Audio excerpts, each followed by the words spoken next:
Assalamualaikum warahmatullahi wabarakatuh. Nama saya Rati Kemala Bilqis.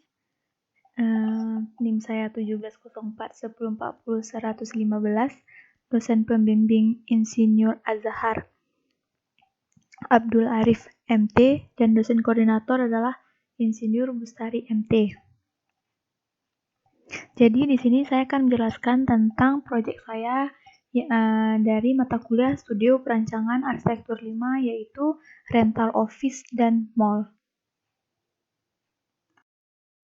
Di sini adalah konsep bangunannya, di mana ini saya menerapkan tema tentang green arsitektur, di mana arsitektur hijau itu merupakan proses perancangan dengan mengurangi dampak lingkungan yang kurang baik, meningkatkan kenyamanan manusia dengan efisiensi dan pengurangan penggunaan sumber daya energi, pemakan lahan, dan pengelolaan sampah yang efektif dalam tatanan arsitektur.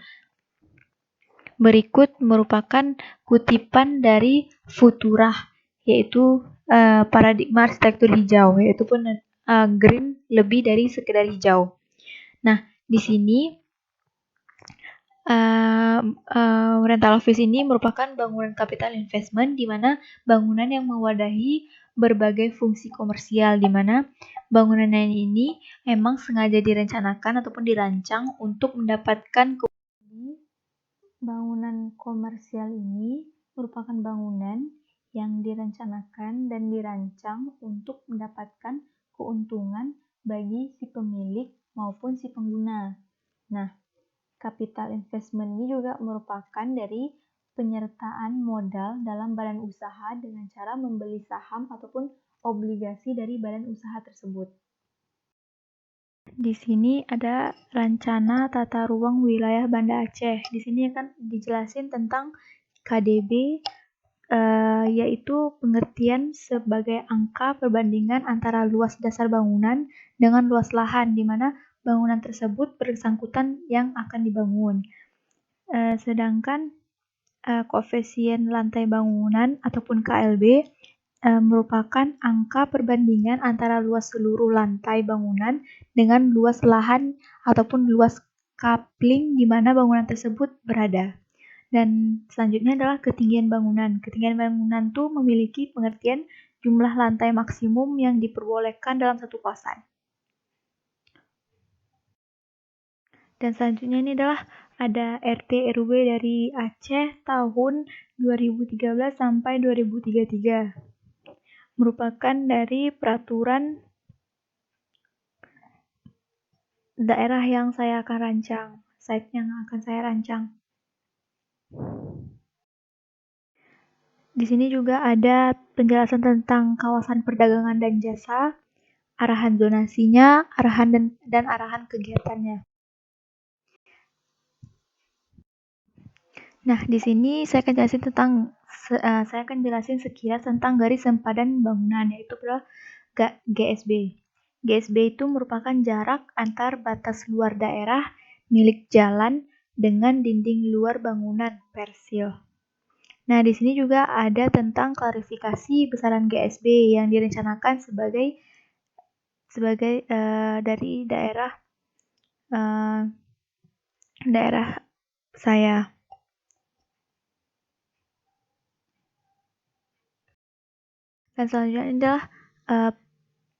Dan selanjutnya ini adalah pengaturan KDB dan KLB yang sesuai dengan tingkatan kepadatan lingkungan. Nah, di sini merupakan perhitungan yang saya akan sebelum saya akan merancang bangunan berapa lantai yang harus saya diperbolehkan untuk merancang dan sesuai dengan KDB yang KLB yang sudah tertera.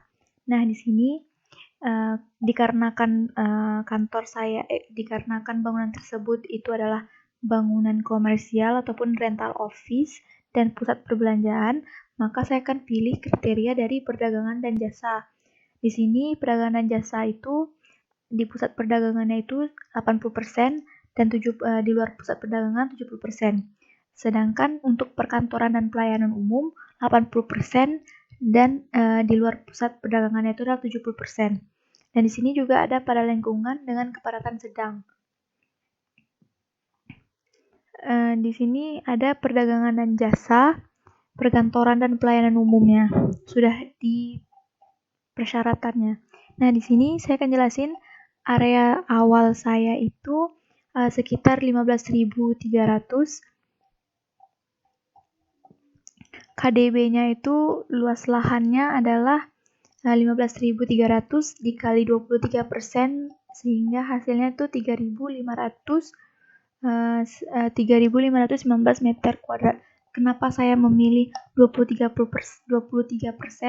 Dikarenakan saya ingin membangun rental office ataupun membangun bangunan proyek saya yang berukuran 15 lantai, sehingga apabila kita ingin mendapatkan 15 lantai tersebut, maka KDB tersebut saya akan perkecilkan. Sedangkan pada KLB-nya tetap saya ambil 3,5. Nah, luas lahannya itu 15.300 meter dikali 35%, dikali 3,5. Sehingga hasilnya adalah 53.550 meter kuadrat, dan hasil pencapaian untuk mendapatkan jumlah lantainya yaitu KLB dikalikan dengan KDB, sehingga hasilnya itu adalah 15,2, dan saya bulatkan menjadi 15 lantai, sehingga perhitungan tersebut dapat membuat kalau bangunan saya itu dapat dibangun dengan 15 lantai. Nah, sedangkan apabila kita mengikuti peraturan pemerintah Banda Aceh yang disarankan hanya maksimal untuk membangun 5 lantai, maka kita tetap mengambil KDB luas lahannya itu yang sebelumnya sama dengan KDB-nya itu 70%, sehingga hasilnya itu adalah 10.710 meter kuadrat. Sedangkan KLB-nya tetap dengan sama, maka KB yang kita akan dapatin adalah KLB dikali dengan KDB, maka hasilnya itu sekitar 5 lantai. Maka bangunan kita yang Karangseng itu pas-pas memang 5 lantai. Dan di di site ini saya bagiin dua area. Yang pertama adalah area privasi dan area semi publik. Di mana area privasinya itu saya fungsikan sebagai rental office dan semi publik sebagai mall ataupun open space.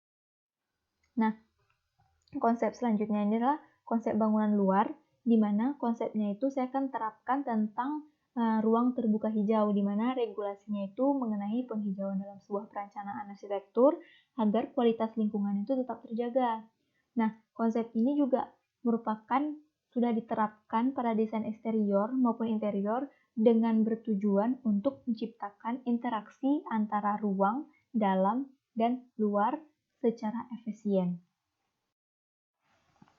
Nah, di sini saya akan jelasin tentang konsep tata hijau saya, yang dimana saya sudah pilih 4 pohon sebagai vegetasi. Yang pertama itu adalah pohon cemara udang, 4 pohon acacia, pohon palem, dan pohon pinus.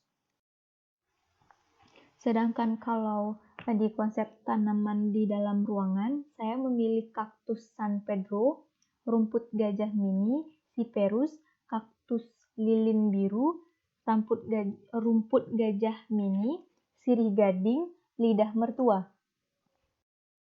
Ini adalah tentang konsep penata sirkulasi manusia dan kendaraan.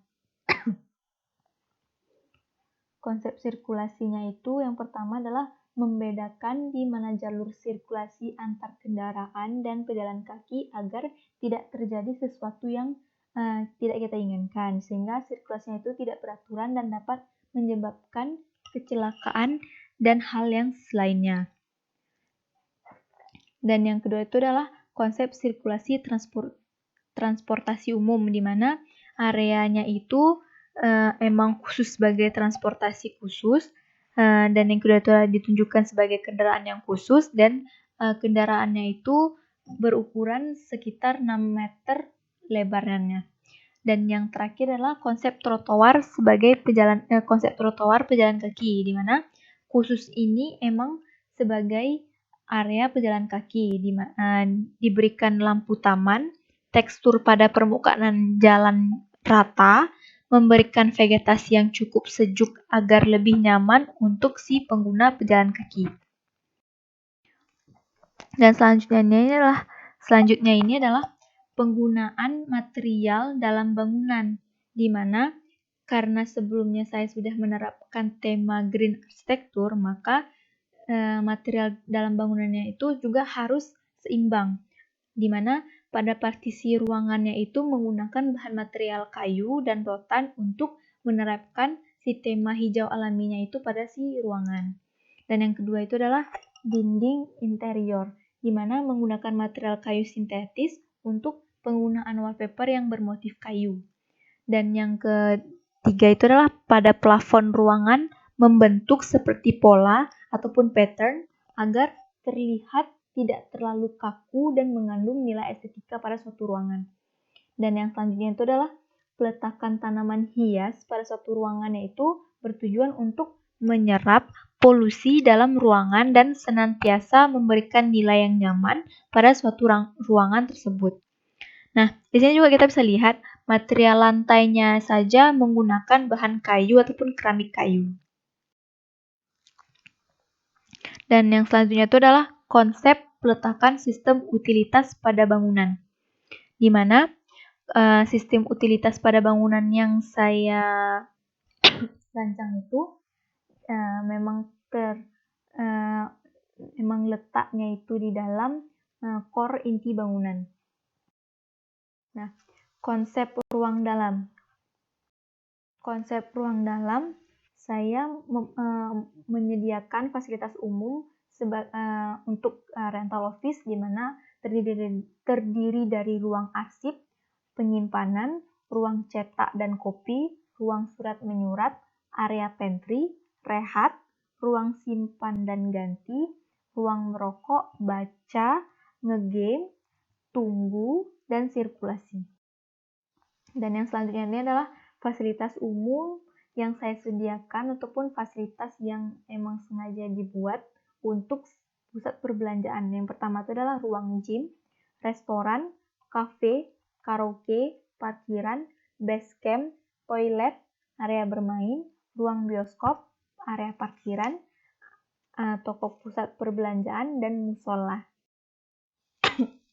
Berikut merupakan konsep dari organisasi ruang rental office. Di sini ada beberapa nomor keterangan. Yang pertama itu adalah tempat pemberhentian penumpang sementara dan jalur masuk pegawai rental office seperti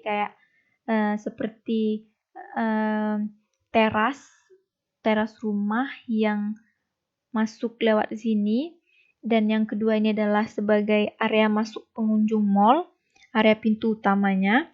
Dan yang ketiga itu adalah area parkir motor, yang dimana saya juga menyediakan area parkir itu bukan hanya di basement, tetapi di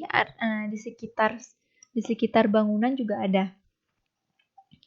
Nah, dan yang keempat merupakan area parkir mobil. Dan yang kelima itu adalah zebra cross, di mana si pejalan kaki akan melewati di sini dan lurus melewati taman kecil untuk memberikan pejalan kakinya itu merasa tidak kepanasan kalau misalnya terjadinya panas matahari itu di siang hari, sehingga saya memilih untuk membuat mereka nyaman dalam melewati akses menuju ke mall. Nah, dan yang selanjutnya itu adalah area area masuk dan keluarnya basement parkir motor di sini, dan area parkir mobil di sini, dan selanjutnya ini adalah ada area keluar pengunjung mall. Jadi bisa kita bahas selanjutnya di site plan ini. Saya menandakan sebagai tanda-tanda panah ini sebagai sirkulasinya, di mana di sini adalah area pengunjung masuk mall di sini. Nah, di sini kalau misalnya area pengendara roda 2 ini akan masuk terus dan belok kiri langsung masuk ke dalam basement, dan pintunya pun hampir sebelahan dengan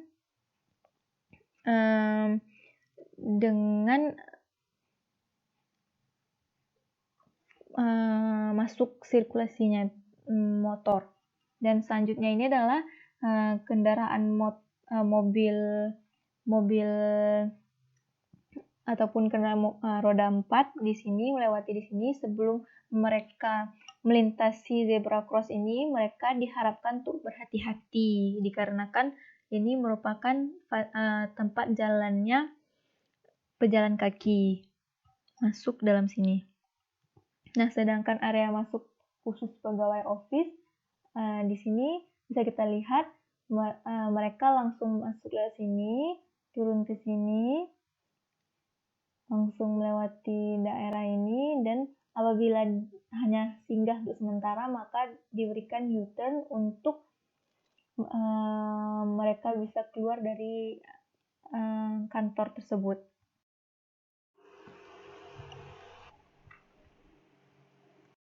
Berikut merupakan denah basement yang dimana di sini tempat jalur masuknya area mobil. Sirkulasinya itu mau lewat sini juga bisa, lewat sini juga bisa, ataupun langsung terus ke sini juga bisa. Sedangkan kalau parkir motor melewati jalur di sebelah sini, turun hingga mencari area parkir motor yang ia mau. Sedangkan kalau parkir mobil di sini kita bisa lihat melewati di sini, lurus, belok kan belok sini, dan merupakan tempat keluarnya area keluar mobil. Di sini ada denah lantai 1 di mana kita bisa lihat di sini ada kebutuhan ruang sewanya, ada terbagi atas 3, toko sewa A, toko sewa B, toko sewa C, dengan jumlah pengguna yang sudah diperhitungkan 32 orang, 16 orang, 8 orang. Dan di sini juga tersedia musola sebagai fasilitas dari pusat perbelanjaan ataupun mall. Dikarenakan musola ini agak terlalu jauh dari sikor ataupun tempat utilitas toiletnya, maka di sini saya sengaja membuat ruangan toilet untuk mereka lebih gampang melakukan aktivitas mereka untuk beribadah. Jadi sepertinya lebih efisien untuk mereka daripada arahnya langsung jauh seperti ini ke sana lagi, seperti itu.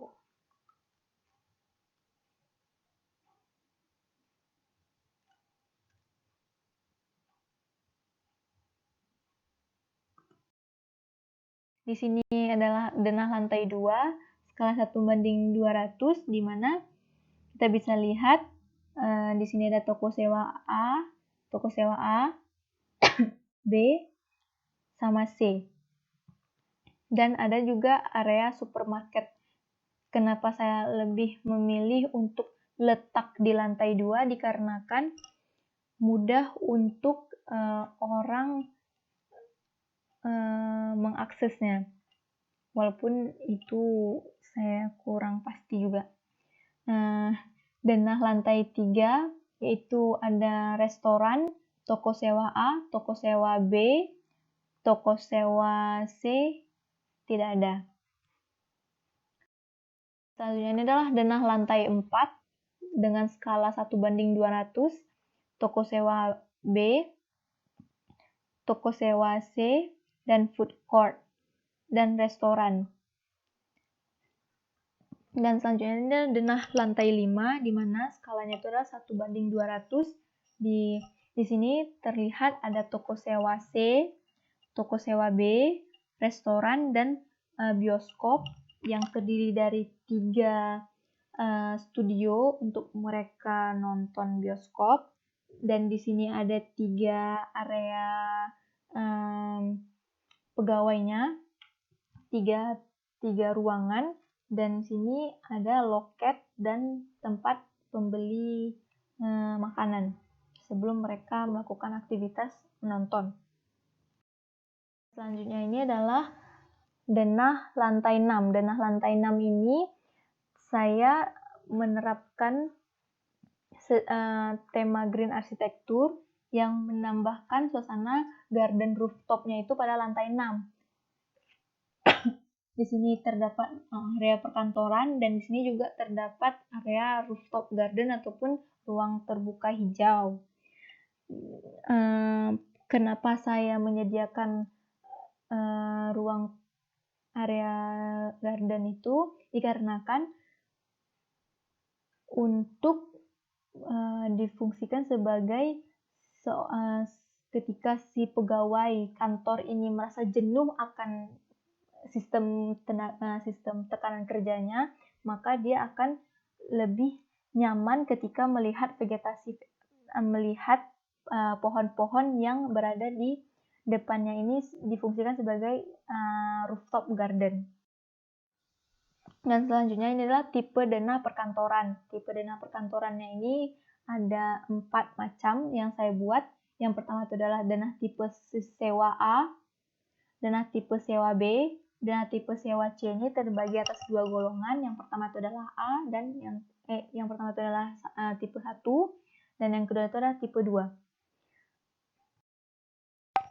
Nah, selanjutnya adalah denah lantai 7 hingga 10, skala 1:200, di mana denah tersebut saya memberikan 4 fasilitas untuk rental office yang menyewa di bangunan ini, di mana terdiri dari lobi, ruang konferensi ataupun rapat umum, ruang rapat yang biasa sekitar 5 hingga 6-7 orang, dan yang selanjutnya adalah ruang arsip. Dan di sini juga ada ukuran-ukuran dari ruang sewa yang saya rancang. Yang pertama itu adalah ruang sewa A ini 32 orang, ruang sewa B 16 orang, ruang sewa C 8 orang. Dan selanjutnya adalah denah lantai 11 hingga 15, di mana di sini terbagi atas 3 tipe, di mana ada tipe B, tipe C golongan pertama, tipe C golongan 2, dan tipe C golongan pertama. Jadi di denah ini juga terdapat 4 fasilitas yang saya sediakan, yaitu adalah fasilitas ruang rapat juga, konferensi 1, ruang arsip 1, dan ruang rapat biasa 1. Selanjutnya ini adalah kebutuhan ruang kantor, di mana kita bisa melihat ini jumlah total luas bangunan yang dibutuhkan untuk si mall ataupun pusat perbelanjaannya. Dan di sini juga adalah jumlah total luas bangunan dari si rental office. Nah, di sini tampak bangunannya, tampak baratnya ini seperti ini, tampak selatan ini seperti ini. Maaf ya sebelumnya, dikarenakan saya kurang pede untuk mewarnainya, maka saya lebih suka ketika dia polos seperti ini, dikarenakan saya lebih memilih untuk menggunakan struktur bangunannya ini adalah fasadnya itu adalah kaca semuanya. Tapi dikarenakan saya tidak pandai untuk mewarnai, ya udah. Dan selanjutnya ini adalah tampak utara. Tampak utara ini adalah kita bisa lihat seperti ini, ada vegetasi. Dan ini tampak timur yang kita bisa lihat di sini ada ruang terbuka hijaunya. Ini adalah pembagian bangunan di mana core ini di mana lantai pertama sampai lantai 5 itu terdiri dari mall, dan lantai 6 itu terdiri dari rental office dan garden rooftop, dan lantai 7 sampai lantai 15 itu terdiri dari rental office. Nah, di sini pada bagian tengah bangunan terdapat core sebagai sistem struktur, salah satu sistem strukturnya yang saya rancang itu untuk sebagai utilitas pada bangunan. Dan yang ini adalah potongan AA. Potongan AA ini kita bisa lihat ada tiang pancang, kolom-kolom, dan ukuran tinggi bangunan. Dan selanjutnya inilah potongan BB, di mana ada sistem core-nya itu berada di tengah yang kita potong. Dan selanjutnya inilah penjelasan struktur dari bangunan yang saya akan rancang.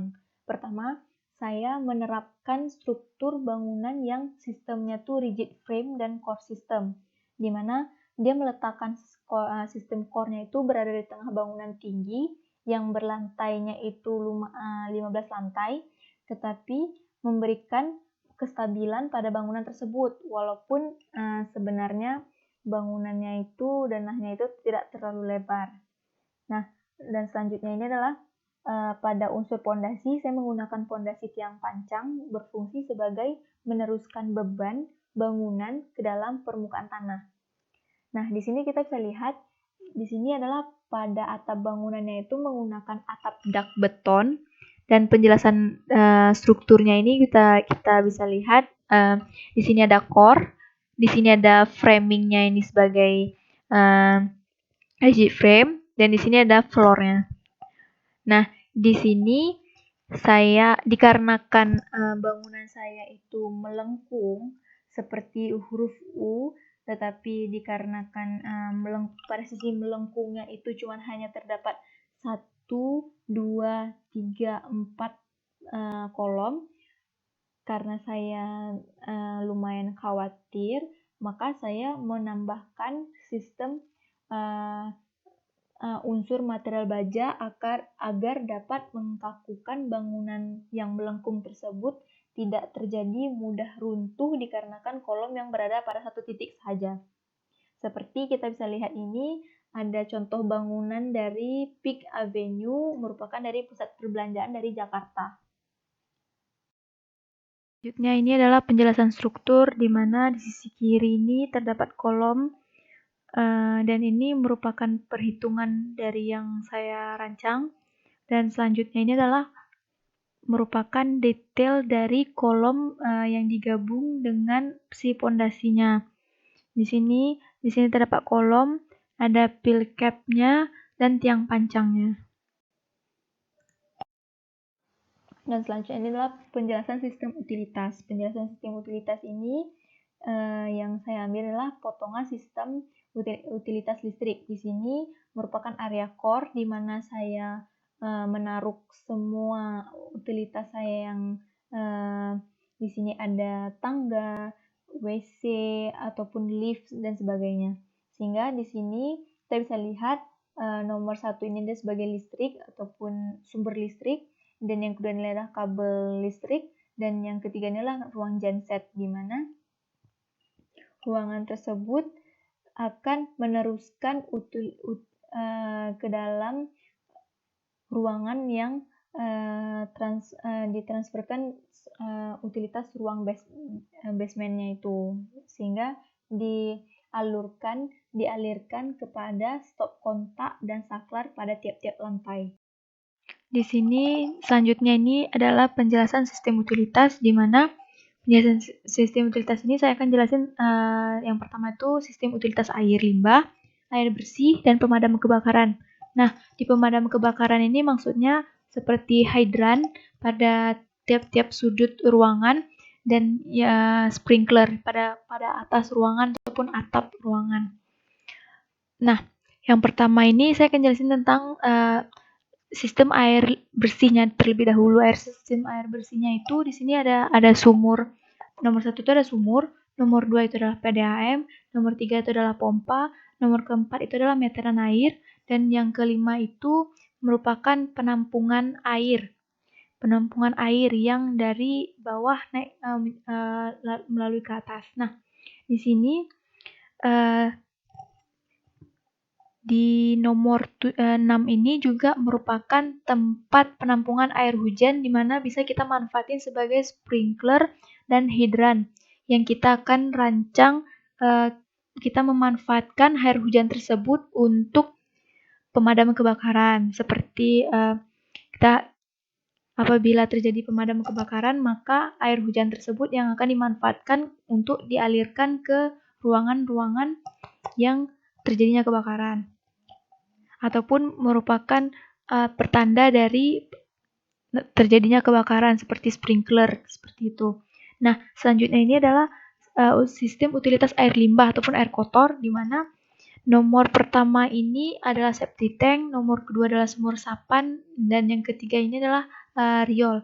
Di sini kita bisa lihat jalur warna coklat ini merupakan dari tanda dari limbah kotor.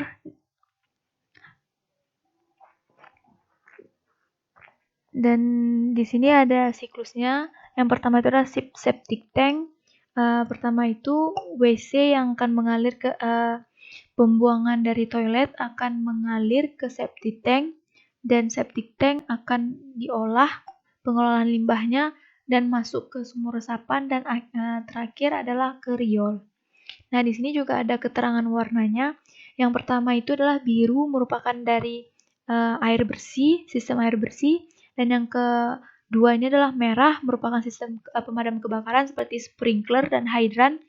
Dan yang terakhir ini adalah coklat ataupun limbah air kotor ataupun limbah kotor, seperti itu. Dan ini merupakan perspektif interior dan eksterior, di mana ini merupakan area mall.